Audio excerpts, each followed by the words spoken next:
এখন টেলিভিশনের রাজশাহী ব্যুরোর রিপোর্টার মাসুমা আক্তার মারা গেছেন। ইন্না লিল্লাহি ওয়া ইন্না ইলাইহি রাজিউন। মঙ্গলবার 18 ফেব্রুয়ারি ভোরে রাজধানীর একটি বেসরকারি হাসপাতালে চিকিৎসাধীন অবস্থায় মৃত্যুবরণ করেন তিনি।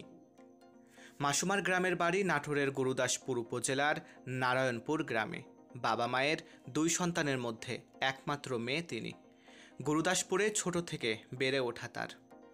মাসুমা পড়াশোনা করেছেন রাজশাহীর নর্থ বেঙ্গল ইন্টারন্যাশনাল ইউনিভার্সিটির যোগাযোগ ও সাংবাদিকতা অধ্যয়ন বিভাগে। শিক্ষাজীবন থেকেই তার সাংবাদিকতার শুরু, পরে এটিকেই পেশা হিসেবে নেন। গেল 14 ফেব্রুয়ারি কুমিল্লায় শ্বশুর বাড়িতে স্বামীসহ বেড়াতে যাচ্ছিলেন। এ সময় ঢাকা চট্টগ্রাম মহাসড়কের নূরজাহান হোটেলের উল্টো দিকে বাস থেকে নেমে সিএনজি ঠিক করার সময় দ্রুতগামী একটি বাস তাদের ধাক্কা দেয়। এতে ঘটনাস্থলে সিএনজি চালক মাসুমা আক্তার ও তার স্বামী গুরুতর আহত হন।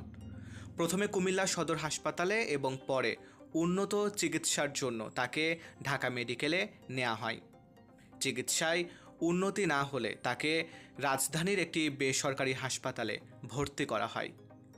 চিকিৎসাধীন থাকা অবস্থায় মঙ্গলবার ভোর 4টার দিকে না ফেরার দেশে পাড়ি জমান সাংবাদিক মাসুমা।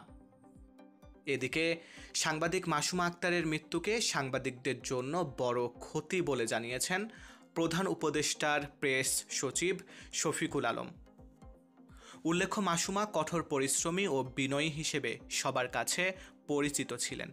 তার মৃত্যুতে রাজশাহীর সাংবাদিক সমাজে শোকের ছায়া নেমে এসেছে।